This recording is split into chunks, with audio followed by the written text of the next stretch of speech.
Start.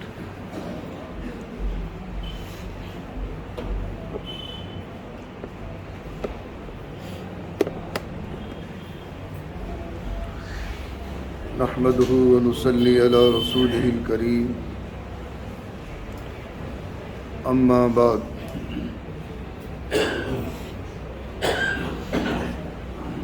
بسم اللہ الرحمن الرحیم۔ اللہم طاہر قلبی من النفاق وعملی من الریاء ولسانی من الکذب وعینی من الخیانة فإنک تعلم خائنة الأعین وما تخفی الصدور۔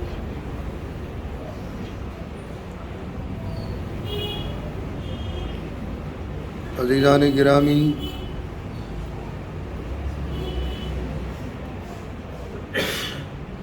گزشتہ جمعے کو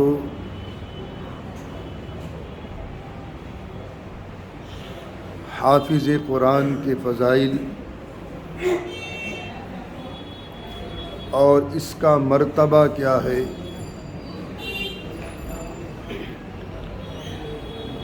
اس کے لیے اللہ رب العزت والجلال کے یہاں کیا کیا انعامات ہیں،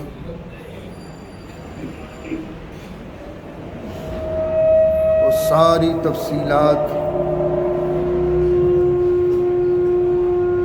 بالاختصار آپ حضرات کے سامنے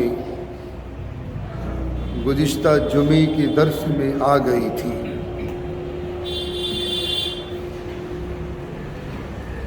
آج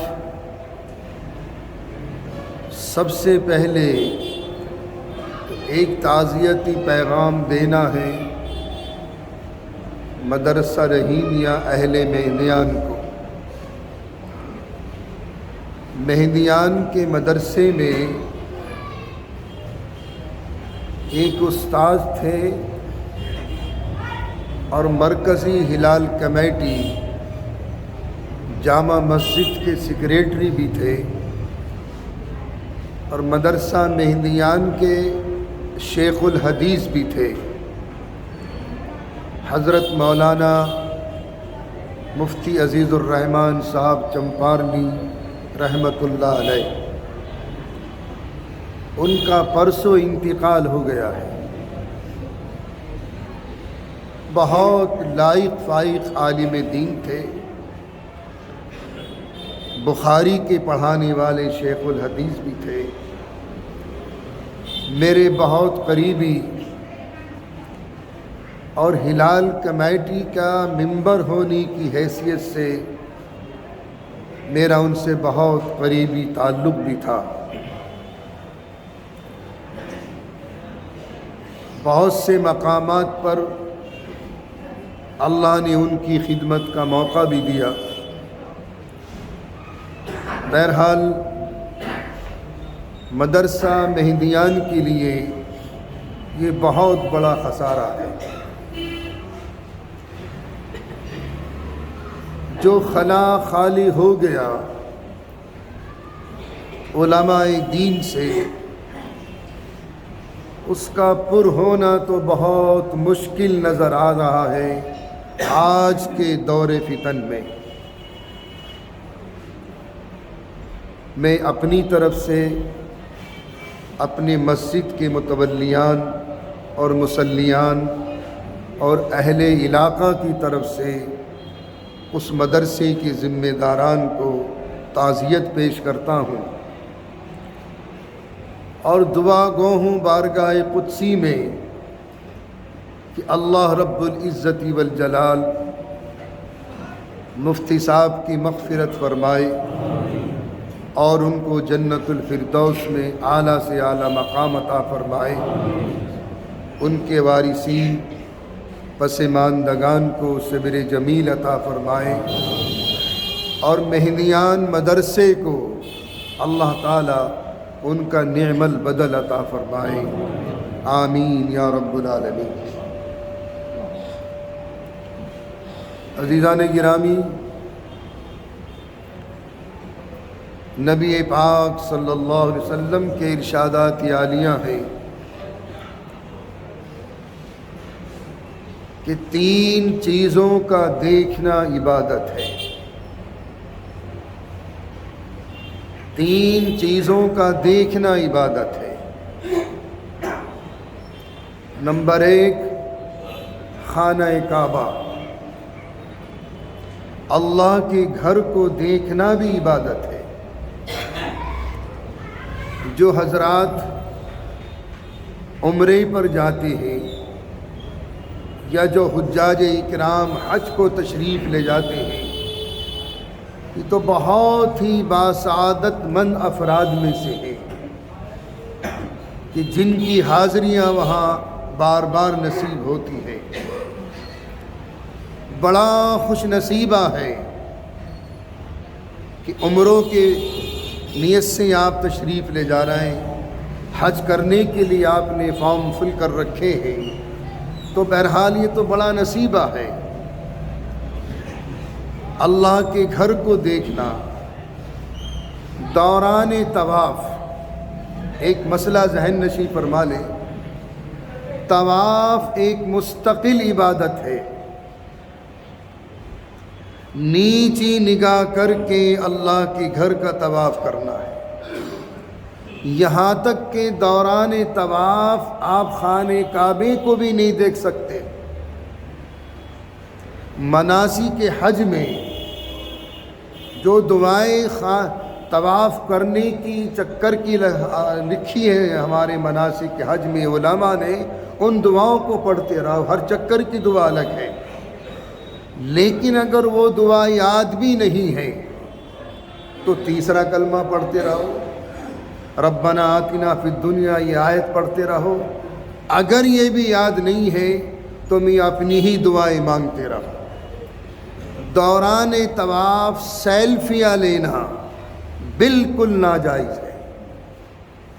آج ہم نے اس عبادت کو بھی پکنک اسپاٹ بنا لیا ہے۔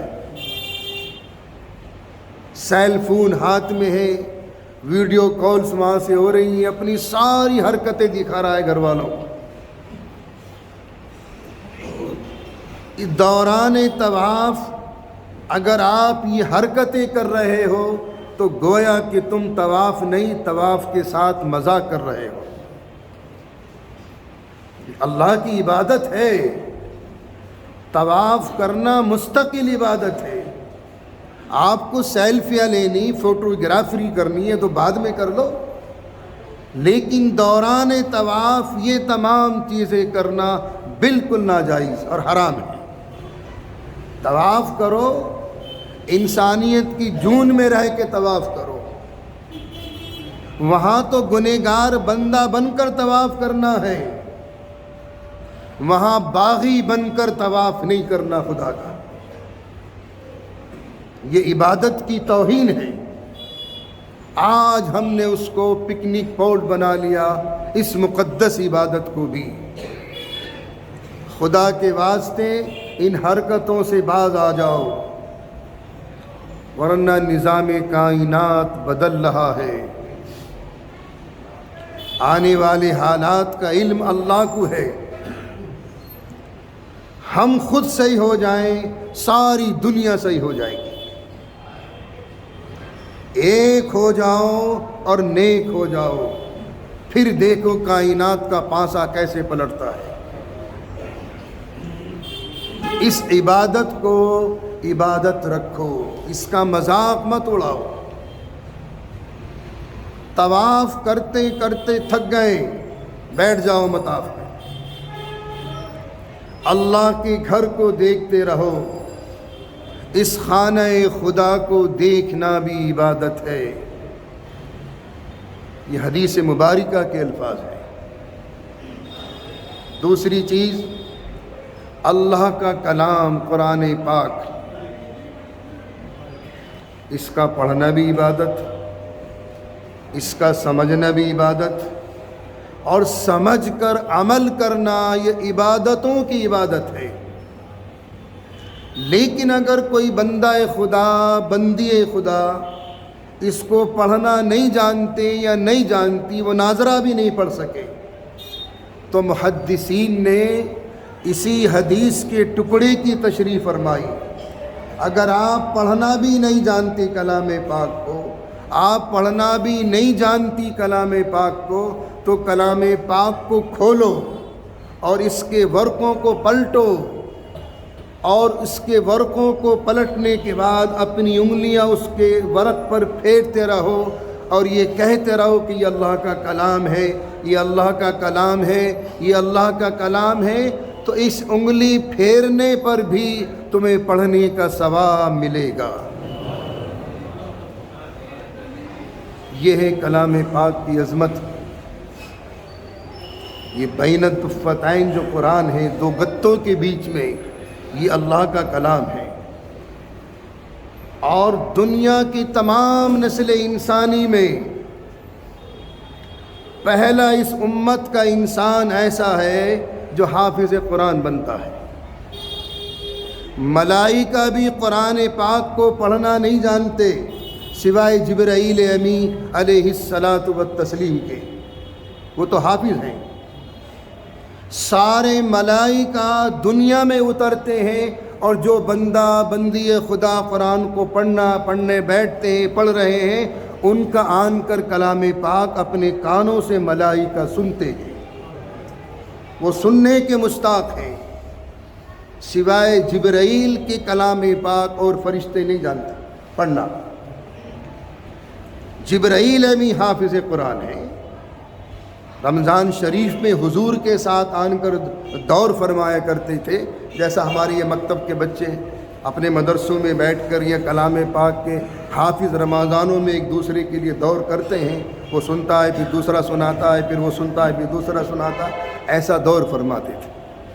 تو کلام پاک کو دیکھنا بھی عبادت ہے، تو اس کا پڑھنا کتنی اونچی عبادت ہوگا، اس کا سمجھنا کتنی اونچی عبادت ہوگا۔ اور تیسری چیز آقا نے فرمائی کہ ماں کا چہرہ دیکھنا عبادت ہے، اس کی خدمت کرنا، اس کے مشوروں پر چلنا، ان کا کہنا ماننا کتنی بڑی عبادت ہوگی۔ لیکن اگر کوئی بدنصیب انسان ماں باپ کا نافرمان ہے، یا کوئی بچی اپنی ماں کی نافرمان ہے، تو کم سے کم ماں کا چہرہ ہی دیکھ لے، اس کا دیکھنا بھی عبادت ہے۔